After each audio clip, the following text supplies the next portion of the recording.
এই সংক্ষিপ্ত সময়ের মধ্যে একজন পবিত্র মানুষকে নিয়ে কথা বলবো ইনশাআল্লাহ তাআলা। সমসাময়িক প্রেক্ষাপটে বিশেষ করে শেষ 100 বছরে যখন থেকে অটোম্যান এম্পায়ারদের ডিফিট করা হয়েছে 1921 সালের পর থেকে এই ট্রেন্ডটা খুব বেড়ে গেছে। নবী করিম সাল্লাল্লাহু আলাইহি ওয়াসাল্লামের পবিত্র চরিত্র নিয়ে এখন যে যার মতো করে ব্যাখ্যা করার প্রয়াস পেয়েছে আর কি। যদিও এটা আবু লাহাবের সুন্নাহ, আবু জাহেলের সুন্নাহ, এটা উতবা বিনতে আমের আরেকজন ছিল, উতবা বিনতে আবু মুঈদ, আরেকজন ছিল সাল্লাম বিন আবু হুকাইক, আরেক ব্যক্তি ছিল আশনাক বিন শারিক, এরকম কিছু একটা তার নাম। এই সব মানুষরা ছিল আইয়ামে জাহিলিয়াতের মধ্যে। এই মানুষদেরই সুন্নাহ আর কি এখন নতুন করে চালু করা হচ্ছে বিভিন্ন জায়গায়, মুক্ত চিন্তার নামে, বাক স্বাধীনতার নামে, কলম চর্চার নামে, বিভিন্ন নাম দিয়ে আমরা এখন নবী সাল্লাল্লাহু আলাইহি ওয়াসাল্লামের পবিত্র চরিত্র নিয়ে যা ইচ্ছা তাই কথা বলার চেষ্টা করছি বা দুঃসাহস দেখাচ্ছি। তাব্বাত ইয়াদা আবি লাহাবি ওয়া তাব কি জন্য নাজিল হয়েছিল? নবী সাল্লাল্লাহু আলাইহি ওয়াসাল্লাম যখন সবাইকে সমবেত করে বলেছিলেন যে আমি যদি বলি তোমাদেরকে এই পাহাড়ের পিছনে শত্রু দল অপেক্ষা করছে, তোমরা কি আমার কথা বিশ্বাস করবে? সবাই বলেছিল যে আমরা তোমাকে আল আমিন বা সত্যবাদী বলে জানি, অবশ্যই তোমার কথা বিশ্বাস করব। তখন তিনি বলেছিলেন কুলু লা ইলাহা ইল্লাল্লাহ তুফলিহুন, তোমরা শুধু বলো লা ইলাহা ইল্লাল্লাহ, আল্লাহ ছাড়া কোনো ইলাহ নেই, তোমরা সফল হয়ে যাবে। এটা আইয়ামে জাহিলিয়াতের কথা। আবু লাহাব তালি দিয়েছিল, হাত দিয়ে তালি দিয়েছিল এবং ঢিল নিক্ষেপ করেছিল, নবী সাল্লাল্লাহু আলাইহি ওয়াসাল্লামকে কষ্ট দিয়েছিল। আল্লাহ পাক সূরা নাজিল করেছেন তাব্বাত ইয়াদা আবি লাহাবি ওয়া তাব, ধ্বংস হোক আবু লাহাবের দুই হাত এবং সে নিজেও ধ্বংস হোক। কিয়ামত পর্যন্ত এই পৃথিবীতে যদি একটা মুসলিমও বেঁচে থাকে এবং সে যদি কোরআন পড়তে জানে, সে আবু লাহাবকে এই সূরা পড়ার মধ্য দিয়ে অভিশাপ দিবে ইনশাআল্লাহ তাআলা। এটা নবী সাল্লাল্লাহু আলাইহি ওয়াসাল্লামের শান, তার মর্যাদা। সে শুধু একবার বলেছে হাততালি দিয়ে, এই কথা বলার জন্য আমাদেরকে ডেকেছিলে? এই কথা বলার জন্য আমাদেরকে ডেকেছ? আমরা আমাদের বাপ দাদাদেরকে, তাদের ইলাহকে ত্যাগ করে তোমার এক আল্লাহয় বিশ্বাস করব, এই জন্য ডেকেছ? ঢিল নিক্ষেপ করেছিল, গালি দিয়েছিল। তার আপন চাচা নবী সাল্লাল্লাহু আলাইহি ওয়াসাল্লামের আপন চাচা, আল্লাহ পাক আয়াত নাজিল করলেন আবু লাহাব ধ্বংস হোক এবং সে নিজেও মা আগনা আনহু মালুহু ওয়া মা কাসাব, তার এই সম্পদ এবং সে যা অর্জন করেছে পৃথিবীতে, এগুলো কোনোই কাজে আসবে না। সায়াসলা নারান যাতা লাহাব, শীঘ্রই অচিরেই সে প্রবেশ করবে এমন আগুনে যে আগুন লাল অগ্নিশিখা নির্বাপিত করছে। সাথে ওয়ামরাতুহু, তার স্ত্রীও, হাম্মালাতাল হাতাব, যে কিনা কি করত? হাম্মালাতাল হাতাব, খড়কুটা বহন করত, নবী সাল্লাল্লাহু আলাইহি ওয়াসাল্লামের আঙিনায় ফেলতো। ফি জিদিহা হাবলুম মিন মাসাদ, তার গলায় থাকবে খেজুর পাকানো রশি, এটা দিয়ে আযাব দেওয়া হবে, নাউযুবিল্লাহ। কিয়ামত পর্যন্ত যত মানুষ বেঁচে থাকবে মুসলিম, যারা কোরআন পড়বে, ছোট হোক বড় হোক, ধনী গরিব, সাদা কালো, যে কোনো জায়গার, যে কোনো জাতির, যে কোনো বর্ণের, যে কোনো রঙের, আবু লাহাবকে সে কিয়ামত পর্যন্ত গালি দিতে থাকবে। এটা আল্লাহ পাকের বিচার। আর পরকালে তো তার জন্য যন্ত্রণাদায়ক শাস্তি অপেক্ষা করছে। আরেকজন ব্যক্তি ছিল যার নাম উতাইবা, এ আবু লাহাবেরই ছেলে। একদিন নবী সাল্লাল্লাহু আলাইহি ওয়াসাল্লামকে সে গিয়ে বলছে ওয়ান নাজমি ইযা হাওয়া, এই সূরার এই প্রথম দিকের আয়াতগুলো আমি বিশ্বাস করি না। এক পর্যায়ে নবী সাল্লাল্লাহু আলাইহি ওয়াসাল্লামের সাথে বাকবিতণ্ডা করতে লাগলো। আমাদের নবীজি তো তর্ক করতেন না, স্বল্পভাষী, মিষ্টিভাষী, নরম মানুষ ছিলেন, তর্ক করতেন না, নিজে কাউকে কখনো একটা থাপ্পড়ও দেননি, এমন মানুষ ছিলেন। তো সেই মানুষটাকে সে মুখে থুতু নিক্ষেপ করেছিল, তবে এই থুতুটা তার মুখ পর্যন্ত পৌঁছে নাই, আল্লাহ পাক পৌঁছাতে দেননি। আরো কষ্ট দেওয়ার জন্য তার জামা টানা হেঁচড়া করছিল। আর রাহিকুল মাখতুম বইয়ের মধ্যেই আছে, পড়ে দেখবেন। আল্লামা সফিউর রহমান মোবারকপুরি রাহিমাহুল্লাহ রচিত আর রাহিকুল মাখতুম, যেটা 1187টা বা 85টা বইয়ের মধ্যে ফার্স্ট প্রাইজ পেয়েছে, প্রথম স্থান অধিকার করেছে এই বই। এখানেই লেখা আছে। তো নবী সাল্লাল্লাহু আলাইহি ওয়াসাল্লাম কষ্ট পেয়েছিলেন। কষ্টে তখন তিনি বলেছেন আল্লাহর কাছে, ওই মুহূর্তে বলেছেন, আল্লাহ,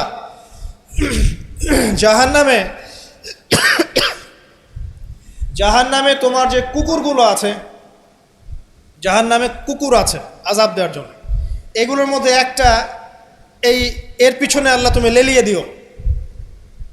এটা বদদুয়া করেছেন নবী সাল্লাল্লাহু আলাইহি ওয়াসাল্লাম। আমাদের কিছু সুশীল আছে, তারা বলতে চায় যে নবী সাল্লাল্লাহু আলাইহি ওয়াসাল্লাম কখনো কটু ভাষা ব্যবহার করতেন না, কখনোই না। প্রয়োজন বোধে নবী সাল্লাল্লাহু আলাইহি ওয়াসাল্লাম বদদুয়াও করেছেন। প্রয়োজন বোধে নবী সাল্লাল্লাহু আলাইহি ওয়াসাল্লাম টানা 1.5-2 মাস ধরে বদদুয়া করেছেন। কোথায়? রাজির ঘটনা। রাজি একটা ঝর্ণার নাম বা একটা কূপের নাম, এক একজন এক একভাবে ব্যাখ্যা করে। এখানে 10 জন সাহাবীকে চোরাগুপ্তা হামলা চালিয়ে হত্যা করা হয়। একদল লোক এসে বলেছিল, আপনার সাহাবীদের মধ্যে এমন কিছু সাহাবীকে পাঠান যাদেরকে আমাদের কওমে নিয়ে গেলে ইসলাম শেখা যাবে, মুআল্লিম। নবী সাল্লাল্লাহু আলাইহি ওয়াসাল্লাম 10 জন সাহাবীকে পাঠিয়েছিলেন। এই 10 জনকে ট্র্যাপে ফেলে, এখন যেমন মুসলিমদেরকে ট্র্যাপে ফেলে হত্যা করা হয়, ট্র্যাপে ফেলে 10 জনকে হত্যা করা হয়। 3 জন ভাগ্যবশত বেঁচে যান, পাহাড়ের উপরে আশ্রয় নেন। তাদেরকে বলে, তোমরা নেমে আসো, তোমাদেরকে ছেড়ে দিব। তারা তীরের আঘাতে ক্ষতবিক্ষত ছিলেন। তারা মনে করলেন হয়তোবা তার অঙ্গীকার রক্ষা করবে, নেমে আসলেন। নামার সাথে সাথেই তাদেরকে বেঁধে ফেললো, মক্কায় বিক্রি করে দিল। তাদের মধ্যে একজনের নাম খুবাইব রাদিয়াল্লাহু আনহু। খুবাইব রাদিয়াল্লাহু আনহু, যার নাম আমাদের যুব সমাজ জানে না। আমাদের যুব সমাজ শাহরুখ খানের নাম জানে, খুবাইব রাদিয়াল্লাহু আনহু নাম জানে না। যাকে মক্কার সবার সামনে, একটা গাছের নিচে মক্কার সবার সামনে শুলদণ্ড দিয়ে হত্যা করা হলো। শুলদণ্ড মানে পিছনের রাস্তা দিয়ে কিছু একটা লোহার দণ্ড প্রবেশ করিয়ে মাথা দিয়ে বের করে দেওয়া। এই দণ্ড দিয়ে তাকে হত্যা করা হয়েছে। হত্যা করার আগে তাকে বলা হয়েছে, তুমি কি চাও? সে বলেছে, আমি 2 রাকাত নামাজ পড়তে চাই। এবং নামাজটাকে সংক্ষিপ্ত করেছে। সংক্ষিপ্ত করে সে হাত তুলে আল্লাহর কাছে দোয়া করেছিল, আল্লাহ, উপস্থিত যারা আছে এদের একটাকেও তুমি ছেড়ো না। ওয়াকতুলহুম বাদাদা, তাদের সবাইকে তুমি সবগুলাকে এক জায়গায় করে হত্যা করো। দেখা গেছে ওই সবার লাশ বদরের কূপে পড়েছিল। বদরের পরেও যে যুদ্ধগুলো হয়েছে এগুলোতে এরা মারা গেছে।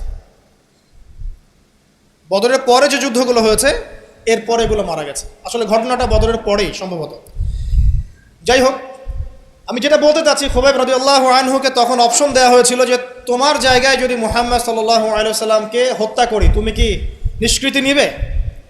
সে তখন বলেছিল রাদিয়াল্লাহু আনহু যে আমার জায়গায় মুহাম্মদ সাল্লাল্লাহু আলাইহি ওয়াসাল্লামের একটা চুলকেও যদি আঘাতপ্রাপ্ত করা হয় আমি সেটাও বরদাস্ত করব না। এবং তিনি তখন একটা কবিতা আবৃত্তি করেছিলেন, বিভিন্ন কিতাবের মধ্যে কবিতাটা আছে, ওয়ালাস্তু বালি হিনা উক্তালু মুসলিমান, আমি কোনো পরোয়াই করি না যখন আমাকে মুসলিম হিসেবে মৃত্যু দেওয়া হচ্ছে। আলাই জামিন কানাল্লাহি মাসওয়াই, যে পাশেই আমাকে পাশ ফেরানো হোক না কেন, এই পাশ আল্লাহর জন্যই। ওয়াযালিকা লিলাহ ওয়া ইয়াশা, তিনি এমন একজন ইলাহ যিনি চাইলে ইউবারিক আলা ফি কুল্লি শিলইন মুমাজ্জাত, তিনি আমার দেহের প্রত্যেকটা হাড় এবং গোশতের টুকরায় বারাকা দিতে পারেন।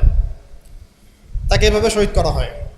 তো এই 10 জনকে ট্র্যাপে ফেলে হত্যা করা হয়েছিল। খুবাইব রাদিয়াল্লাহু আনহু তাদের মধ্যে একজন। খেয়াল করে দেখেন, নবী সাল্লাল্লাহু আলাইহি ওয়াসাল্লাম এই ঘটনার পরে 1 থেকে 1.5 মাস তিনি টানা বদদুয়া করেছেন এই কওমকে যেন আল্লাহ পাক ধ্বংস করে। ঠিক আরেকটা ঘটনা এর কয়েক মাস পরে ঘটে যায়, এর নাম বীরে মাউনার ঘটনা। বীরে মাউনা একটা জায়গার নাম, যেখানে একইভাবে দিন শেখার কথা বলে দায়ীদেরকে ডেকে নিয়ে এসে 70 জন দায়ীকে একসাথে হত্যা করা হয়েছে ট্র্যাপে ফেলে। এই জিনিসগুলো হিস্ট্রির কথা মনে করিয়ে দেয় আমাদেরকে। ইসলামের ইতিহাস পড়ে দেখেন, মঙ্গলরা, ওইদিকে রোমকরা, বাইজেন্টাইনরা বিভিন্ন সময় মুসলিমদেরকে ভেবে ট্র্যাপে ফেলে হত্যা করেছে।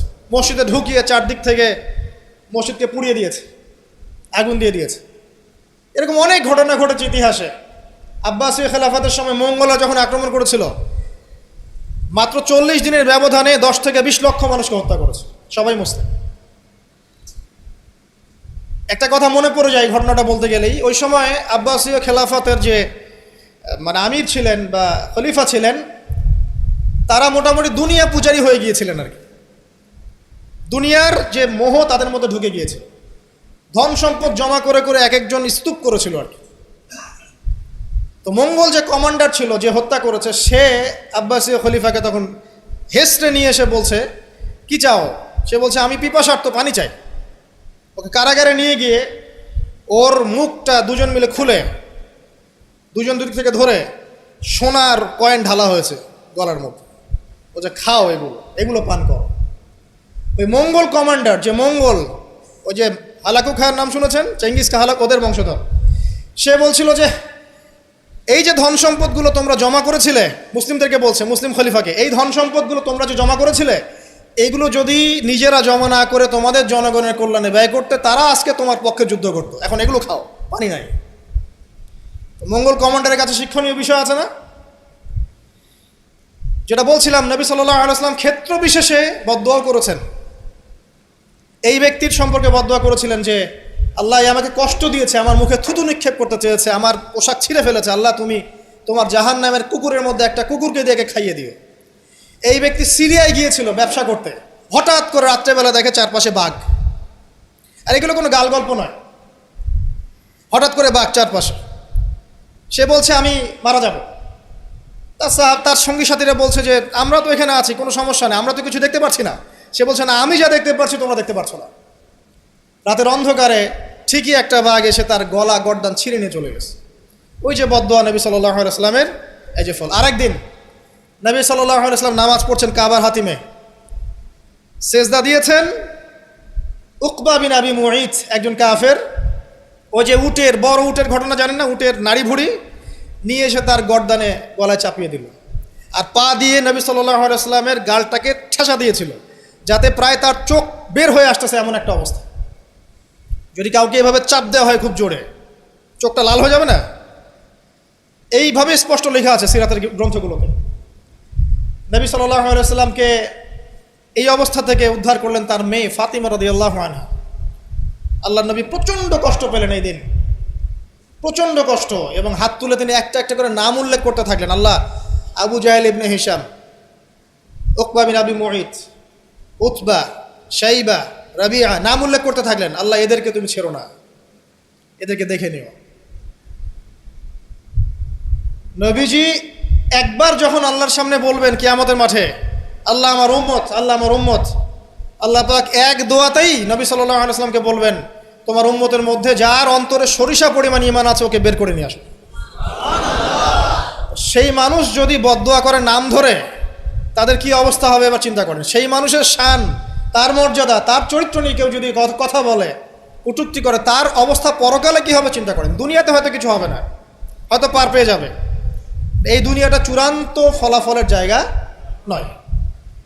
আর মুসলিমরা এখন দুর্বল, তাদের আল্লাহর কাছে দোয়া করা ছাড়া এখন কোনো অপশনও নাই। দোয়ার অনেক অনেক ক্ষমতা আছে। নবী সাল্লাল্লাহু আলাইহি ওয়াসাল্লাম দোয়া করলেন, এই 10 জন ব্যক্তির লাশ বদরের প্রান্তরে পাওয়া গেছে। আবু জেহেল দেখবেন বদরের নিহত হয়েছে, উতবা, শাইবা, সবগুলা বদরের কূপে। এবং কূপে যখন তাদেরকে ফেলা হয়েছে, নবী সাল্লাল্লাহু আলাইহি ওয়াসাল্লাম কূপের পাশ দিয়ে যাওয়ার সময় বলছিলেন, তোমরা কি তোমাদের জাযা পেয়ে গেছো? তখন সাহাবীরা বলছেন, ইয়া রাসূলুল্লাহ, তারা তো মাইয়িত, তারা তো শুনতে পাচ্ছে না, আপনি কার সাথে কথা বলছেন? নবীজি বললেন, অবশ্যই তারা আমার কথা শুনছে এখন। আরেকজন ব্যক্তি ছিল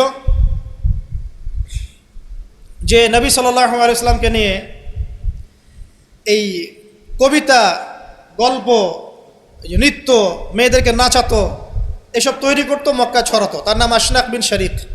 একটু বৃদ্ধ লোক ছিল, বুদ্ধিজীবী টাইপের আর কি, খুব পণ্ডিত।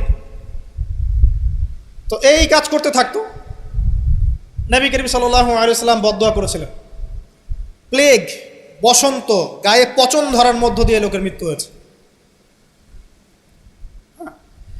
আরও আছে, বলতে গেলে অনেক সময় চলে যাবে, আপনাদের খুতবার সময় খুব শর্ট। আমি অন্য টপিকে যেতে যাচ্ছি আর কি। আমি বলতে যাচ্ছি, এই আইয়ামে জাহেলিয়াত থেকে এটা চলে আসছে। নবী করিম সাল্লাল্লাহু আলাইহি ওয়াসাল্লামকে জীবিত অবস্থায় এই 23 বছরে মোট 16 বার হত্যা করার চেষ্টা করা হয়েছে। কতবার? এবং তাকে এই 23 বছরের নববী জীবনে প্রায় 15টা গালি খেতে হয়েছে।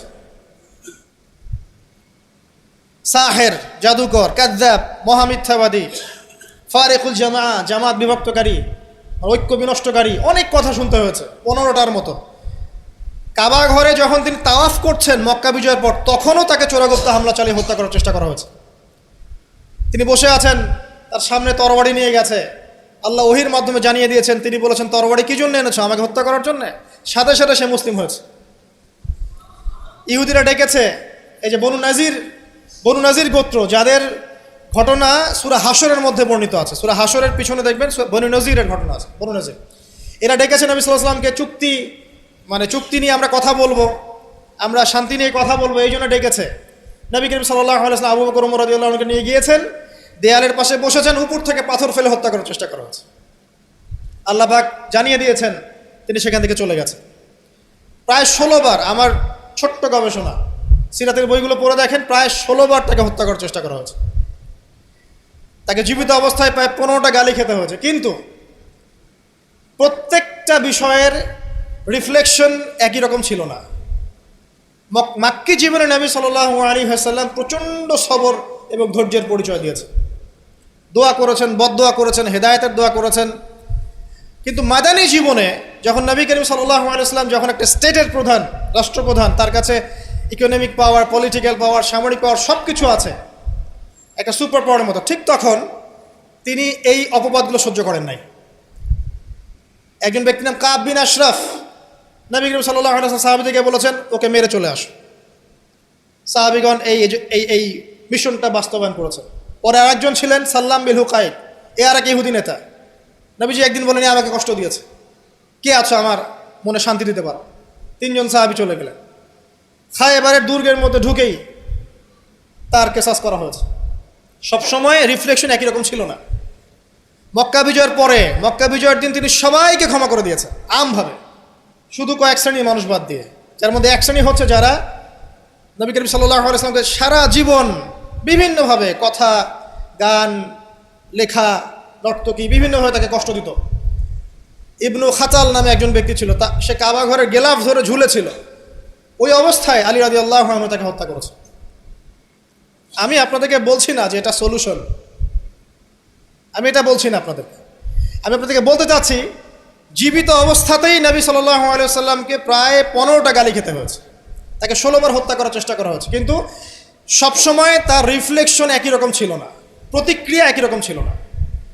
যখন মাক্কি যুগ, মুসলিমদের অবস্থা দুর্বল, মুসলিমদের হাতে কোনো রকম ক্ষমতা নেই, আলাদা রাষ্ট্র নেই, কোনো ইকোনমিক বেস নাই, আমরা সেখানে অনেকটাই দুর্বল, বেশ দুর্বল। বরং সেখান থেকে হিজরত করে চলে যেতে হয়েছে মদিনায়, তাই নয় কি? সেক্ষেত্রে ওই জায়গায় নবী করিম সাল্লাল্লাহু আলাইহি ওয়াসাল্লাম কোনো রকম সামরিক এগ্রেশন নেন নাই, কোনো রকম সামরিক বা আঘাতের বদলে আঘাত, এই টাইপের কোনো কনক্লুশনে তিনি যাননি। সবর করেছেন, বদদোয়া করেছেন। ঠিক যেমন আমি বললাম, আমাদের করণীয় এখন এটাই, সবর করতে হবে, আপনাকে বদদোয়া করতে হবে, আপনি নিজের রাসূলের আদর্শের উপর থেকে দেখাবেন, ইত্যাদি ইত্যাদি। এখন আপনার সেই ক্ষমতা নাই, সিম্পল। এখন আপনি এরকম কোনো ইনিশিয়েটিভ নিতে যাবেন না। এই অবস্থায় আপনি এরকম কোনো ইনিশিয়েটিভ নিতে যাবেন না যেমনটা নবীজি মদিনায় নিয়েছিলেন। তাহলে মুসলিমরা উল্টা ক্ষতির মধ্যে পড়তে পারে, বরং জমিন মুসলিমদের জন্য আরও সংকুচিত হয়ে আসতে পারে। কিন্তু মদিনার যুগে নবী সাল্লাল্লাহু আলাইহি ওয়াসাল্লামের যখন সেরকম ক্ষমতা ছিল, তখন তিনি অ্যাকশন অন্যরকম নিয়েছেন। যদি কখনো এই জমিনে আল্লাহ পাক ইসলামকে আবার সেই জায়গায় নিয়ে যান, তখন সেই অ্যাকশন নেওয়া হয়। চোরের যে হাত কাটে, চুরি করলে হাত কেটে দেওয়া হয়, এটা কি আপনি এ ধরনের কোনো সিচুয়েশনে বাস্তবায়ন করতে পারবেন? পারবেন না, সিম্পল, বিকজ এটা ইসলামিক স্টেট নয়।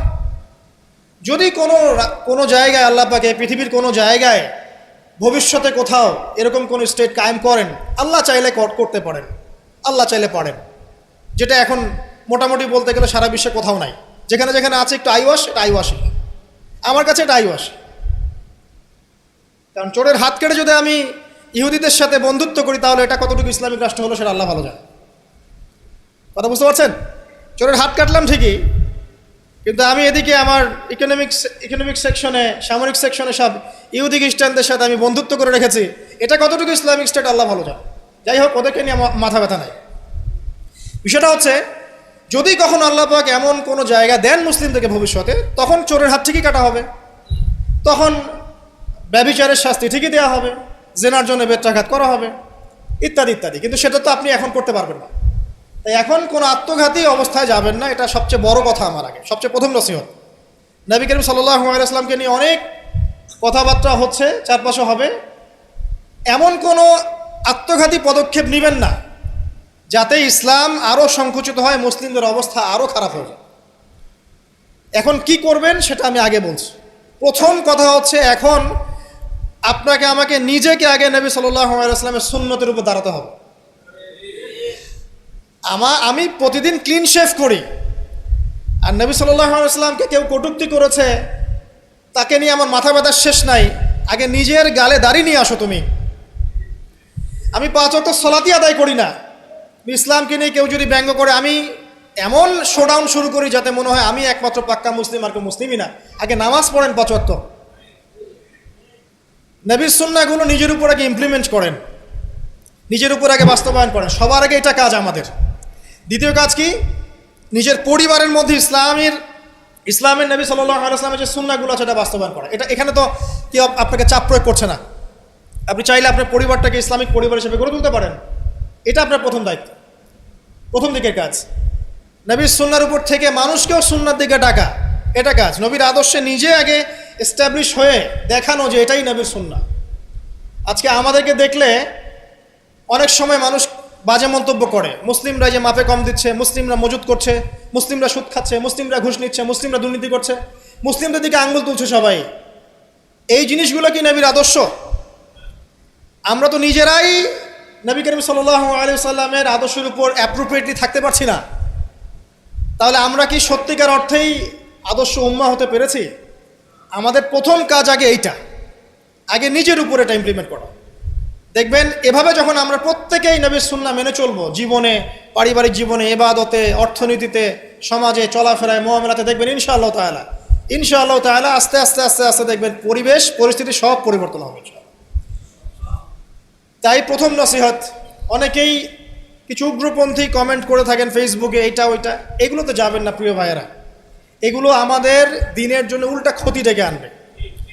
এবং যারা ইচ্ছাকৃতভাবে মুসলিমদেরকে উস্কায়, তারা চায় যে মুসলিমরা এমন কোনো কাজ করুক যাতে তারা মুসলিমদেরকে ডমিনেট করার কোনো সুযোগ খুঁজে পায়। আত্মঘাতী কোনো পদক্ষেপে যাবেন না, এটা আমার প্রথম নসিহত।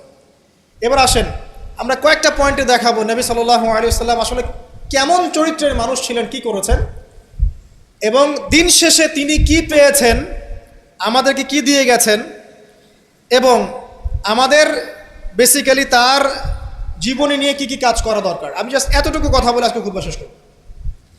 আমি একটা পয়েন্ট দিয়ে শুরু করছি। 1 নাম্বার, দেখেন নবী করিম সাল্লাল্লাহু আলাইহি ওয়াসাল্লাম যে সমাজে ছিলেন, আইয়ামে জাহিলিয়াত বলি না আমরা, কেন বলি? কারণ সেখানে জাহিলি কাজ হতো। এই তো জাহিলি কাজ মানে অজ্ঞতাপূর্ণ কাজ, মূর্খতাপূর্ণ কাজ।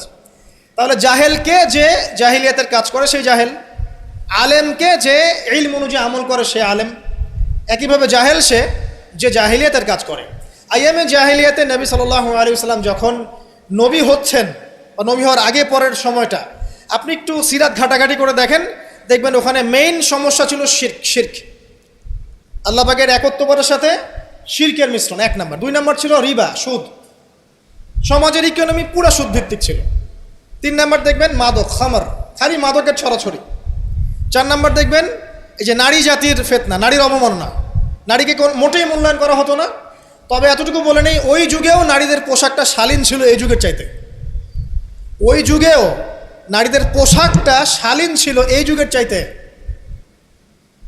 কিন্তু ওদেরকে অধিকার দেওয়া হতো না, বৈবাহিক অর্থনৈতিক অধিকার দেওয়া হতো না। জেনা ছিল বেশি, ব্যভিচার ছিল বেশি, জুয়া এগুলো বেশি ছিল, এবং গোত্রীয় হানাহানি, দ্বন্দ্ব সংঘাত বেশি ছিল। এখন আপনি একটু ঠান্ডা মাথা চিন্তা করেন যে এই প্রত্যেকটা প্রবলেমস এখনকার বিশ্বে নাই? ওই জাহিলি যুগের চেয়ে বেশি আছে না কম আছে? এখন তাহলে কোন যুগটাকে আমরা আইয়ামে জাহিলিয়াত বলবো? ওই যুগটাই কি শুধু আইয়ামে জাহিলিয়াত, নাকি আবার জাহিলিয়াত ফিরে এসেছে? প্রতিটা জায়গায় আপনি ঘেটে দেখেন শিরকের ছড়াছড়ি আছে, ইভেন মুসলিমদের মধ্যেও আছে, মুসলিমদের ভিতরেও শিরক আছে।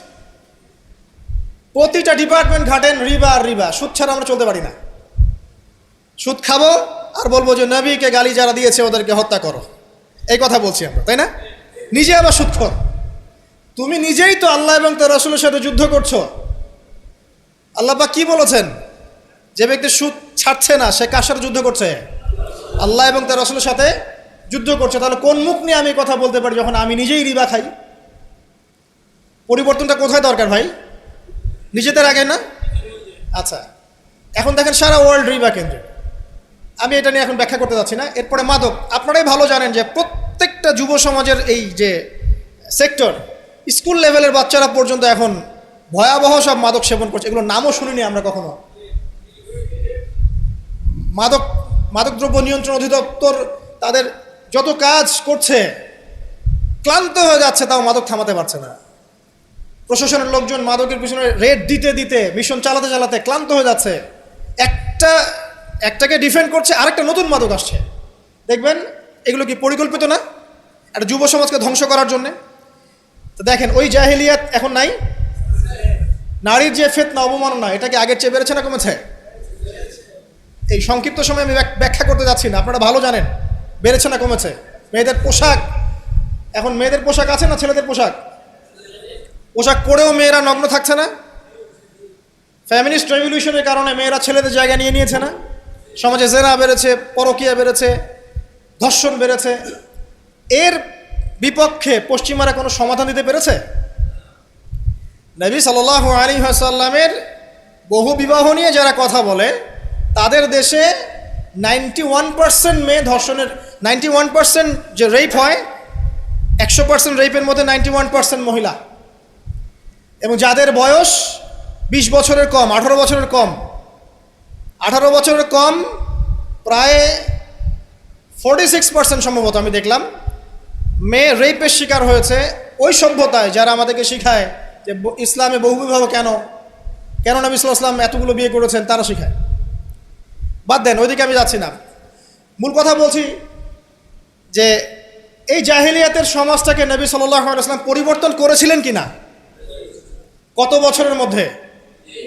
মাত্র 23। আমাকে একটা সমাজবিজ্ঞানী দেখান, একটা রাজনৈতিক নেতা দেখান, একটা অর্থনীতিবিদ দেখান, একটা দার্শনিক দেখান, একজন মহামানব দেখান, একটা লিডার দেখান, যে মাত্র 23 বছরের ব্যবধানে পুরো আইয়ামে জাহিলিয়াতকে এমনভাবে পরিবর্তন করেছেন যে মক্কা বিজয়ের পরে না মক্কায় কোনো শিরক আছে, না কোনো সুদ আছে, না কোনো মাদক আছে, না কোনো নারীর হেনস্থা অবমাননা আছে, না বেপর্দা অশ্লীলতা আছে, না জেনা আছে, না ব্যভিচার আছে, না গোত্রীয় হানাহানি দ্বন্দ্ব আছে। একটা মানুষ দেখান সারা বিশ্বে। চরিত্র কি নিয়ে গঠিত হয়? শুধু কি বিবাহ কেন্দ্রিক বিষয় নিয়েই চরিত্র গঠিত? মানুষের চরিত্র বলতে আমরা কি বুঝি? তার কথা, তার কাজ, তার আকীদা, তার আচরণ, তার ইবাদত, তার মুআমালাত, তার সামাজিক ব্যাপার স্যাপার, তার সিলাতুর রাহিম, তার সমাজ জ্ঞান, তার অর্থনীতির জ্ঞান, তার পলিটিক্যাল জ্ঞান, সব কিছু মিলেই তো একটা মানুষের ক্যারেক্টার। যখনই ক্যারেক্টারের প্রশ্ন আসে নবী সাল্লাল্লাহু আলাইহি ওয়াসাল্লামকে নিয়ে সরাসরি চলে যায় বিবাহ। কারণ আর কোনো সেক্টর নাই ক্যারেক্টার নিয়ে আলোচনা করার। ওগুলো তো ডিফেন্ড করাই যাবে। যাদের সাথে এই পর্যন্ত বাহাসে বসেছেন তারা তো আর ওই বিষয়গুলো বোঝে না যে কোন জ্ঞান দিয়ে এই ইন্টারনালি ব্লাইন্ড সেকুলার প্রজন্মকে ডিফেন্ড করা যায়। তারা তো ইসলামিক বিষয়গুলো শুধু উপস্থাপন করবে, বাইরের বিষয়গুলো আনতে পারছে না। সো একটা মানুষের চরিত্র কত মহান হলে স্বয়ং আল্লাহ পাক তাকে বলতে পারেন ইন্নাকা লাআলা খুলুকিন আযীম, নিশ্চয় আপনি মহান চরিত্রের অধিকারী। আল্লাহ পাক বলছেন। নবী সাল্লাল্লাহু আলাইহি ওয়াসাল্লামের 23 বছর সময় লেগেছে এগুলো পরিবর্তন করে সম্পূর্ণ আলোকিত একটা ইসলামী সমাজ প্রতিষ্ঠা করতে। একটা পয়েন্ট বললাম, তার চরিত্র আপনি বুঝে নেন, তার ক্যাপাবিলিটি বোঝেন, তার ব্যক্তিত্ব বোঝেন, তার গায়রত বোঝেন, তার শান মর্যাদা বোঝেন। 2 নম্বর দেখেন, 2 নম্বর পয়েন্ট, নবীজি যখন নবী হননি তার আগ থেকেও তিনি চেষ্টা করতেন সমাজ পরিবর্তন করতে।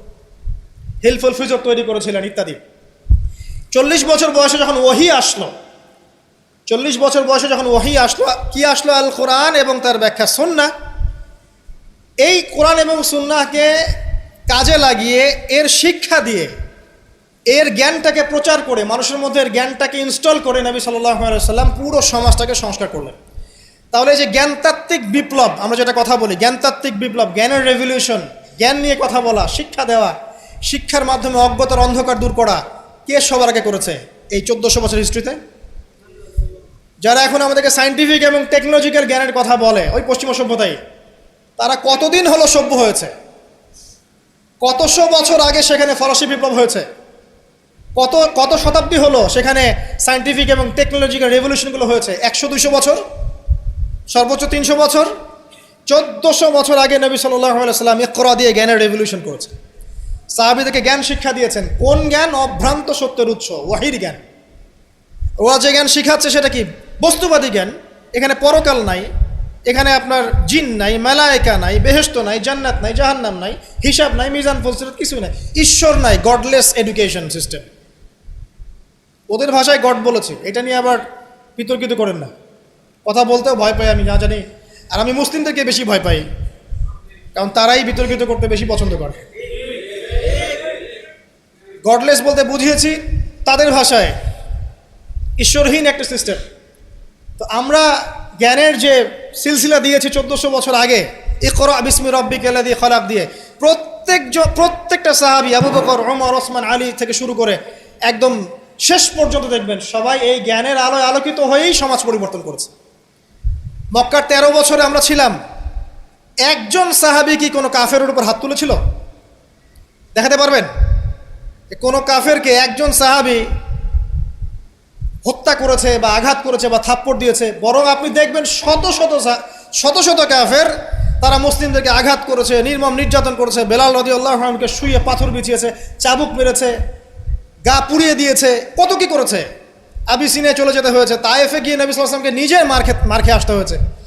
এই যে 13 বছর সহনশীলতার পরিচয় দিয়েছেন এই শিক্ষায় শিক্ষিত মানুষরা, তারা কি উগ্র ছিলেন? তারা সন্ত্রাসী ছিলেন? তাদেরকে কি তরবারির জোরে ইসলাম কবুল করানো হয়েছে? এই 13 বছর যে সাহাবীরা ইসলাম কবুল করেছেন তারাই তো পরে বদরের যুদ্ধ করেছে, পরে উহুদে গিয়েছেন, পরে খন্দক খায়বারে গিয়েছে।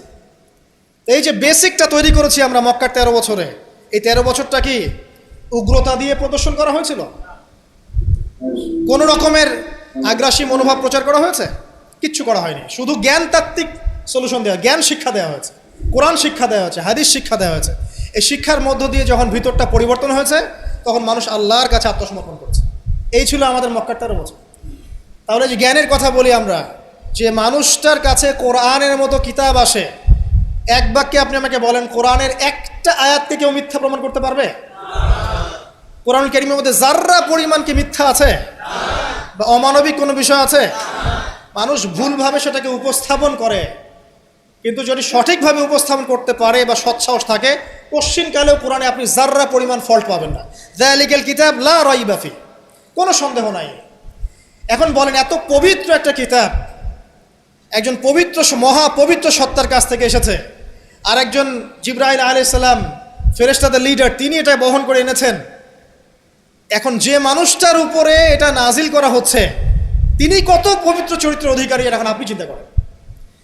যদি তার চরিত্রের মধ্যে যাররা পরিমাণ অপবিত্রতা থাকতো, তাহলে কোরআন কি তার উপর নাজিল হতো? আপনারা বুঝতে পারছেন? মনে করেন আমাদের চরিত্রে কি অসংখ্য অপবিত্রতা আছে না? আমার উপরে কি আল্লাহর নূর, আল্লাহর এই যে কিতাব, ওহী, এগুলো অবতীর্ণ হওয়ার সুযোগ আছে কোনো? নাই। আল্লাহ পাক পবিত্র মানুষদেরকে বাছাই করেন।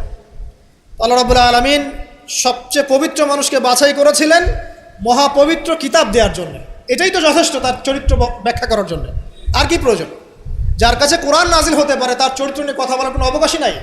তিনি যে কাজই করেছেন, যখন যে কথাই বলেছেন, যে ইনিশিয়েটিভ নিয়েছেন, প্রত্যেকটাই আল্লাহর হুকুমেই নিয়েছেন, এর হুকুমের বাইরে কিছু করেন।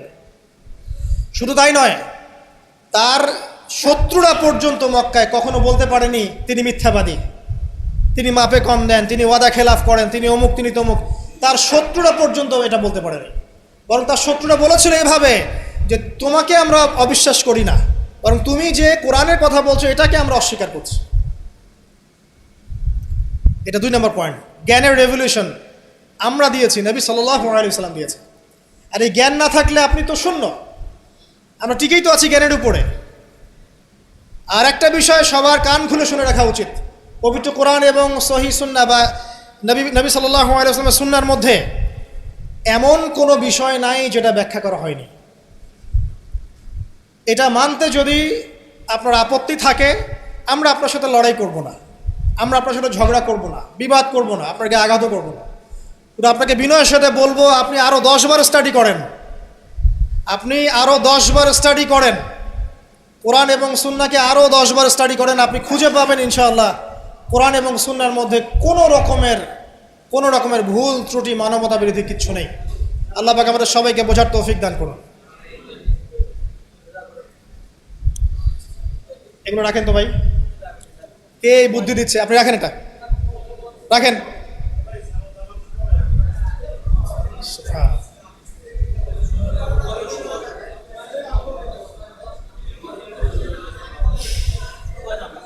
কয়টা পয়েন্ট বলেছি ভাই?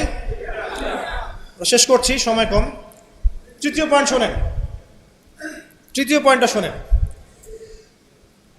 নবী করিম সাল্লাল্লাহু আলাইহি ওয়াসাল্লাম শুধু এমন মানুষ ছিলেন না যিনি শুধু কোরআন শোনার কথাগুলো নিজেই বলে ক্ষান্ত হয়েছেন, নিজের উপর আমল করেন নাই। এমন মানুষ তিনি ছিলেন না। প্রত্যেকটা আয়াত এবং হাদিস যখন এসেছে তার কাছে, তিনি নিজে আগে সেটার উপর আমল করে দেখিয়েছেন।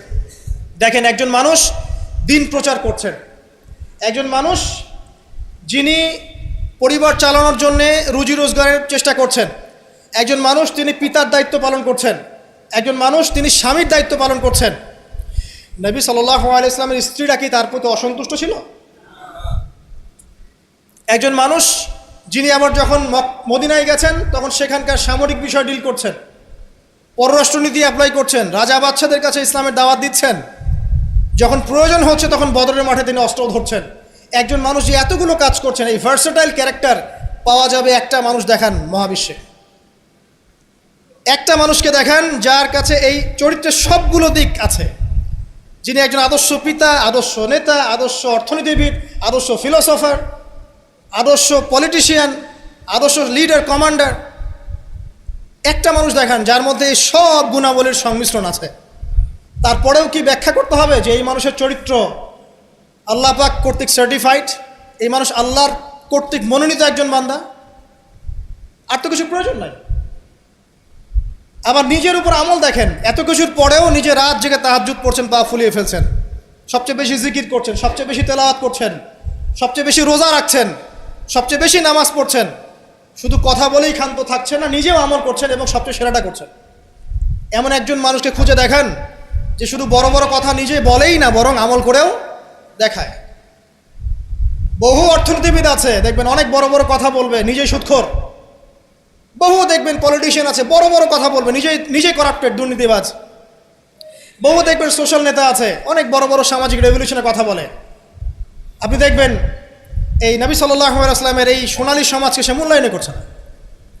বহু দেখবেন ফিলোসফার আছে, দার্শনিক, আমরা এটাতে পড়েছি যে দর্শনের বড় বড় বিষয় নিয়ে কথা বলছে, জ্ঞান, আত্মা, ঈশ্বর, মহান সত্তা, পরম সত্তা, জ্ঞানের ডেফিনেশন, বস্তুবাদ, অভিজ্ঞতাবাদ, কত কথা বলছে।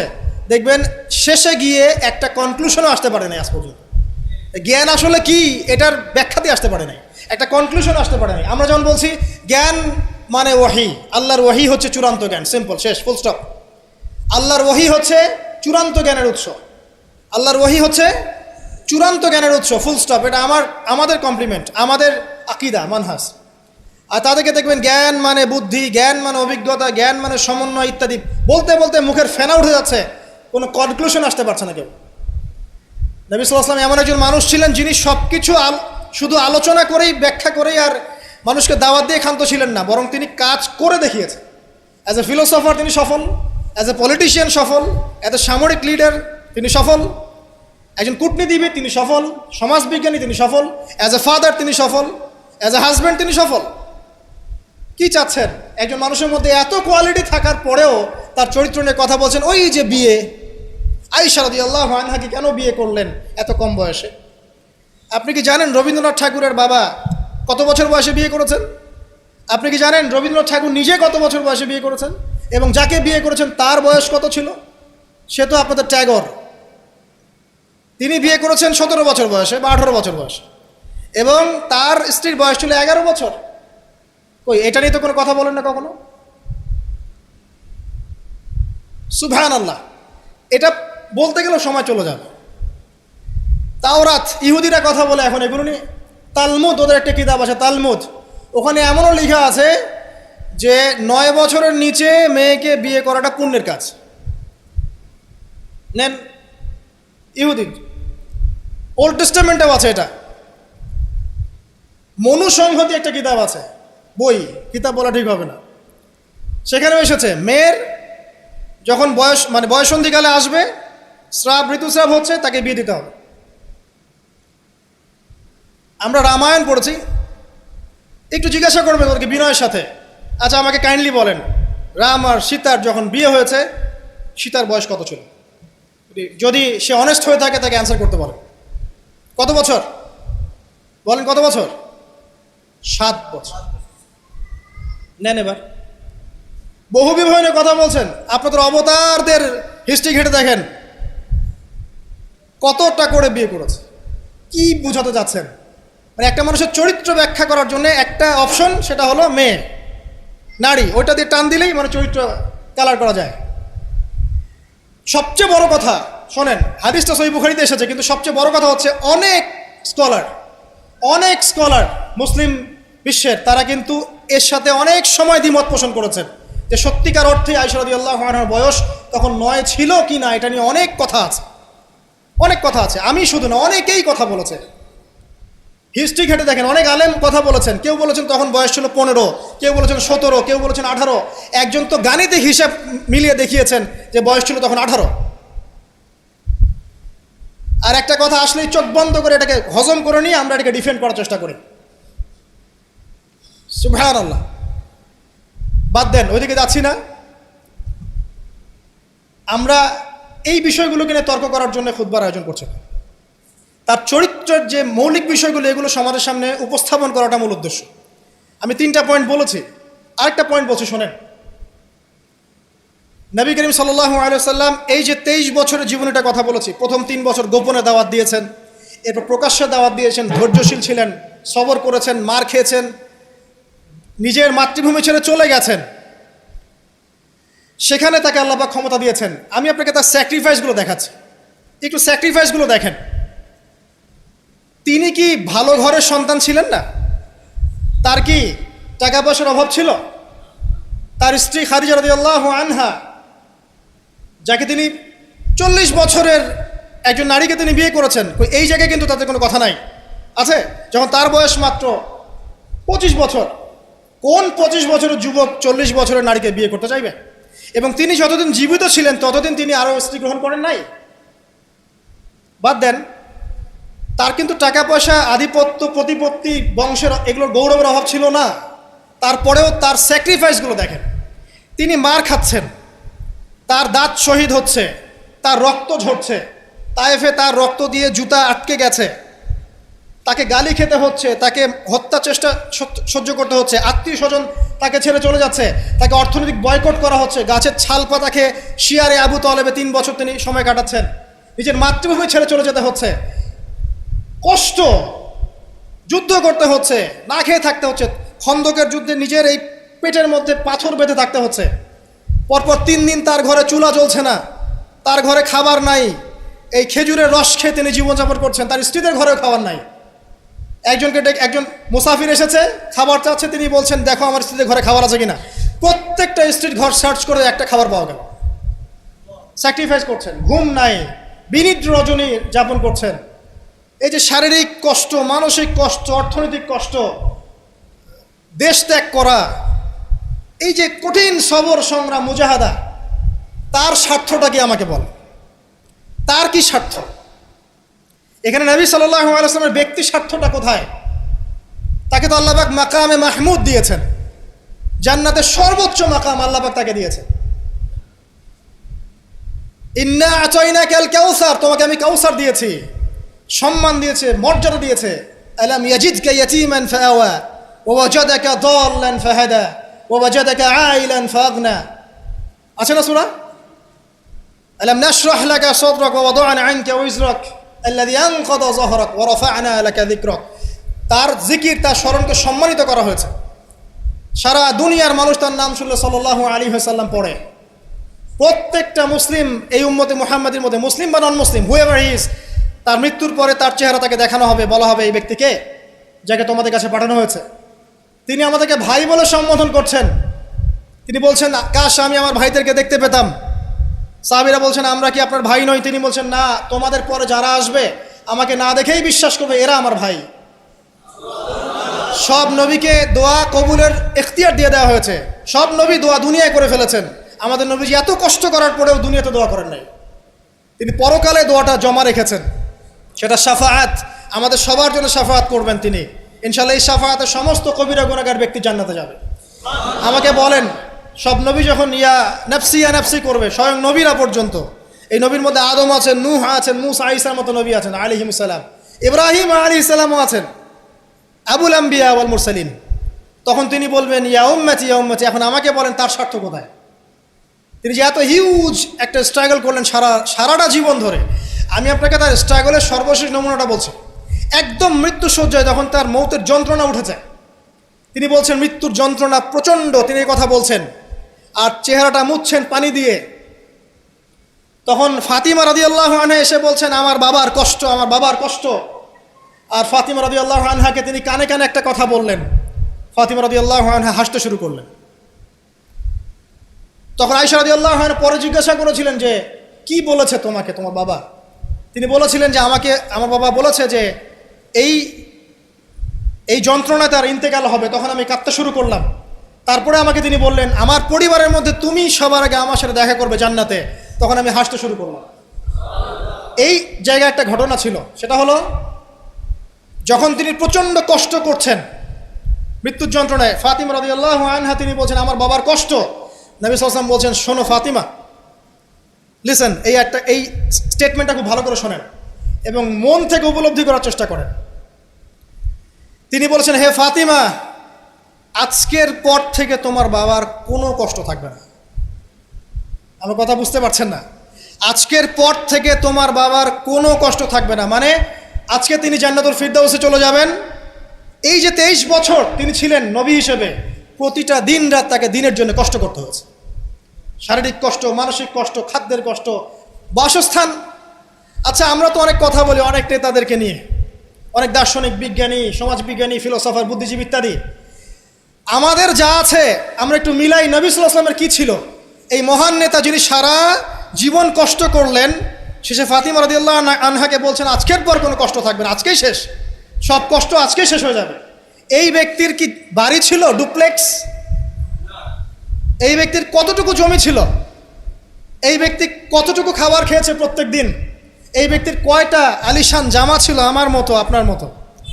এই ব্যক্তির কত ব্যাংক ব্যালেন্স ছিল? এই ব্যক্তির কি ছিল দুনিয়াতে? দুনিয়ার জীবন চলার জন্য তার ঘরে কি ছিল? আসলে আমাদের প্রত্যেকের ঘরে যা আছে, নবী সাল্লাল্লাহু আলাইহি ওয়াসাল্লামের চেয়ে বেশি সম্পত্তি আছে। এই হিউজ স্ট্রাগল তিনি করলেন কার জন্য, মানে কাদের জন্য? তিনি পেলেনটা কি? এক কথায় উত্তর হচ্ছে, এই কষ্ট তিনি করেছেন উম্মতে মুহাম্মাদির জন্য। আফসোস, দুর্ভাগ্য যে আজকে উম্মতে মুহাম্মাদির মধ্যে এক শ্রেণীর মানুষ তার চরিত্র নিয়ে কথা বলে, দুঃসাহস করে, লজ্জায় তাদের মাথা হেড হয়ে যায় না। লজ্জা থাকতে হয় মানুষের মধ্যে। তো ধরেন কেউ একজন আপনার প্রতি এহসান করেছে, অনেক উপকার করেছে আপনার, আপনি যদি তাকে নিয়ে ভালো মন্দ কথা বলা শুরু করেন, বুঝতে হবে আপনার নির্লজ্জ প্রকৃতির মানুষ, আপনি লজ্জাই নেই আপনার। আপনি একজন মানুষের কাছে এহসান গুজার, সে আমার জন্য কত পরিশ্রম করেছে, আপনার তো তার পা ধুয়ে দেওয়া উচিত। সাহাবা একরাম রাদিয়াল্লাহু আনহুম এই কাজটাই করতেন এবং তারা আল্লাহ এবং তার রাসূলকে আপন মনে করতেন। কোনোদিন তার কাছে গিয়ে কোনো হাত যে পেতেছে কখনো ফিরে আসে নাই খালি হাতে। কোনোদিন কেউ দান চেয়েছে তিনি ফিরিয়ে দেননি। একদিন নামাজে দাঁড়িয়েছেন, ইকামত হওয়ার পরে আবার বাসা চলে গিয়েছেন। সাহাবীরা অবাক, কি ব্যাপার? একটু পর ফিরে আসলেন, বললেন আমার কাছে কিছু দিনার ছিল, এগুলো সাদাকা করে দিয়ে তারপরে নামাজে দাঁড়ালো। সবসময় সত্য বলেছেন, সত্যের উপর থেকেছেন, এতিমদের খোঁজ নিয়েছেন, বিধবাদের পাশে ছিলেন, উম্মাকে ঐক্যবদ্ধ করেছেন, মানুষের মাঝে ভেদাভেদ দূর করেছেন, এক ওয়ান উম্মাহ নেশন গঠন করেছেন, সুদ দূর করেছেন, মাদক দূর করেছেন, শিরক দূর করেছেন, আল্লাহ ভোলা মানুষকে আল্লাহকে চিনিয়েছেন, পরকালকে চিনিয়েছেন, মানুষকে জান্নাতের পথ দেখিয়েছেন। কি করেন নাই? আপনি আমাকে একটা সেক্টর দেখান যেটা মানুষ করার বাকি থাকে, যেটা তিনি করেন নাই, একটা সেক্টর দেখান। তারপরে মহান মানুষের সম্পর্কে আমরা বাজে ধারণা লালন করছি, আজে বাজে কথা বলছি। দেখুন, এখন মুসলিমদের হয়তো কিছু করার নাই, বদদোয়া তারা করবে, এবং এই বদদোয়ায় নিঃসন্দেহে ইফেক্টেড হবে তারা যারা নবী সাল্লাল্লাহু আলাইহি ওয়াসাল্লামের সাথে শত্রুতা করছে, কোনো সন্দেহ নাই। কিন্তু এমন একটা সময় আসবে, দেখবেন আজকে থেকে 100, 200, 500 বছর, কত বছর আমরা জানি না, যে এই পৃথিবীর বুকে নবী সাল্লাল্লাহু আলাইহি ওয়াসাল্লামকে নিয়ে একটা বাজে মন্তব্য করার মানুষ অবশিষ্ট থাকবে না ইনশাআল্লাহ। এটা আসবেই। কবে? ননসেন্স প্রশ্ন, আমি জানি না, কিন্তু আল্লাহ এবং তার রাসূল কোরআন হাদিসে বলেছেন আসবেই। ওটা না আসা পর্যন্ত কিয়ামত হবে না ইনশাআল্লাহ। আমি আর খুতবা লম্বা করছি না, আর অনেক কথা হয়তো বলতে পারতাম, আমাদের হাতে টাইম কম, শুধু এখানে একটা পয়েন্ট বলে শেষ করে দেব। প্রিয় ভাইয়েরা এবং বোনেরা যারা খুতবা শুনবেন, আমাদের নিজেদের কিছু কাজ আছে। আমি আমভাবে সমস্ত মুসলিমদেরকে অনুরোধ করব, ইনক্লুডিং মি, আমাকে অলসো। সর্বপ্রথম আমাদের কাজ হচ্ছে নবী সাল্লাল্লাহু আলাইহি ওয়াসাল্লামের সুন্নাহগুলোর উপর আমল করা। সবার আগে আমাদের কাজ হচ্ছে নবী সাল্লাল্লাহু আলাইহি ওয়াসাল্লামের পবিত্র জীবনী মুখস্থ করে ফেলা। এখন ওয়াদা করেন আল্লাহর কাছে যে আগামী 1 থেকে 2 মাসের মধ্যে আপনি যে যেখানে পড়াশোনা করছেন করেন, আমার কোনো আপত্তি নাই। নবী সাল্লাল্লাহু আলাইহি ওয়াসাল্লামের পবিত্র জীবনী অন্তত আর রাহিকুল মাখতুম বইটা মুখস্থ করে ফেলবেন। আপনি নিজে কতটুকু জানেন নবী সম্পর্কে, এটা বড় টেস্ট। আমাদের নিজেদেরকে আগে জানতে হবে নবী সম্পর্কে, আমরা জানি কতটুকু। আমি হয়তো অনেক একটু এগ্রেসিভলি কথাগুলো বললাম, কিন্তু এটা দুঃখের সাথে বলছি যে আমাদের যুব সমাজ নবী সাল্লাল্লাহু আলাইহি ওয়াসাল্লামকে চিনে না। তারা জানে না তার নাম কি, তার বংশ কি, তার শৈশব কেমন করে কেটেছে, তার স্ত্রী কতজন, তাদের নাম কি, তিনি মক্কায় কখন কি করেছেন, মদিনায় কি করেছেন, কখন হিজরত করেছেন, তার হাদিসগুলো কি কি, তার 100টা হাদিস তারা কখনো পড়ে দেখে নাই, 10টা হাদিস তারা আরবি সহ বলতে পারে না, তার উপর নাজিলকৃত আল কোরআন পড়ে দেখছে না, পড়া শিখছেও না। দেখেন, এরকম ধ্বজভঙ্গ উম্মাহ দিয়ে কখনো ইসলামের রেভলিউশন সম্ভব না। যত বড় বড় কথা বলেন না কেন, যতদিন যাবে জমিন আরও সংকীর্ণ হতে থাকে। যতক্ষণ পর্যন্ত না আমরা আমাদের অবস্থা পরিবর্তন করব, ততক্ষণ পর্যন্ত আমাদের অবস্থার উন্নতি আল্লাহ পাক দিবেন না। ইন্নাল্লাহা লা ইউগাইয়িরু বিকাওমিন হাত্তা ইউগাইয়িরু মা বিআনফুসিহিম। আল্লাহ পাক কোনো কওমের অবস্থা ততক্ষণ পরিবর্তন করেন না যতক্ষণ তারা নিজেরা তাদের অবস্থা পরিবর্তনের চেষ্টা না করে। অতএব প্রথম কাজ আমাদেরকে আমাদের নবী সম্পর্কে জানতে হবে। আপনার প্রতিবাদের ভাষা হবে জ্ঞানের মধ্য দিয়ে। আমি নবী সাল্লাল্লাহু আলাইহি ওয়াসাল্লাম সম্পর্কে জানবো, তার হাদিসগুলো মুখস্থ করব, তার সুন্নাহ মাফিক চলবো, চলে দেখাবো, এটাই আমার প্রতিবাদ। কথা কি বুঝতে পারছেন? এটাই হবে আমার প্রতিবাদ, যে আমি নবী সম্পর্কে জানবো, তার সিরাত ছোটস্থ মুখস্থ করে ফেলবো, নবীজির জীবনী সম্পর্কে জানবো, তার সম্পর্কে যে বাজে কথাগুলো বলা হয় এগুলোর কাউন্টার জবাব দেওয়ার জ্ঞান আমার থাকবে। আমি তার হাদিসের উপর আমল করব, মানুষকে দাওয়া দিব, এটাই হবে আমার প্রতিবাদ। প্রতিবাদের অনেক ভাষা থাকে, শুধু উচ্চবাচ্য করলেই প্রতিবাদ হয় না। নিজেদেরকে আগে আমাদেরকে তার আদর্শের উপর এস্টাবলিশ হতে হবে, তখন গিয়ে ওই আয়াতের উপর আমল হবে। লাকাদ কানা লাকুম ফি রাসূলিল্লাহি উসওয়াতুল হাসানাহ। এবং এই উসওয়াতুল হাসানা আমরা জীবনের সব ক্ষেত্রে বাস্তবায়নের চেষ্টা করবো ইনশাআল্লাহু আযজা ওয়া জাল। প্রিয় ভাইরা, রাসূলের সিরাত পড়ুন, সিরাত মুখস্থ করুন, নবী সাল্লাল্লাহু আলাইহি ওয়াসাল্লামের হাদিসগুলো মুখস্থ করুন, পড়ুন। কোরআন অবশ্যই পড়া শিখুন, কোরআনের দাওয়াত মানুষকে দিন। উগ্র পন্থায় যাবেন না, একই সাথে শৈথিল্যতাবাদীও হবেন না, মধ্যম পন্থায় থাকেন, ইসলামের দিকে মানুষকে ডাকতে থাকেন। রাতারাতি কোনো ফলাফল পাওয়া যায় না, আস্তে আস্তে আস্তে আস্তে দেখবেন ফলাফল আসবে। নিজেদের সন্তানদেরকে কোরআন শেখান, হাদিস শেখান, নবীর আদর্শ শেখান, মসজিদ মাদ্রাসাগুলো গড়ে তোলেন, আবাদ করেন, সিলেবাসে পরিবর্তন আনেন, আধুনিকতা নিয়ে আসেন। যে জ্ঞান অর্জন করলে তারা দুনিয়া আখিরাত দুটি অর্জন করতে পারবে, এই জ্ঞানে তাদেরকে শিক্ষিত করেন। এবং ইলমের সাথে, প্রজ্ঞার সাথে, নূর বসিরার সাথে, মাউইজাতুল হাসানা, এগুলো দিয়ে আপনি ইসলামের দুশমনদের মোকাবেলা করেন। আল্লাহ পাক আমাদের সবাইকে নবী সাল্লাল্লাহু আলাইহি ওয়াসাল্লামের আদর্শবান হওয়ার তৌফিক এনায়েত করুন, আমিন।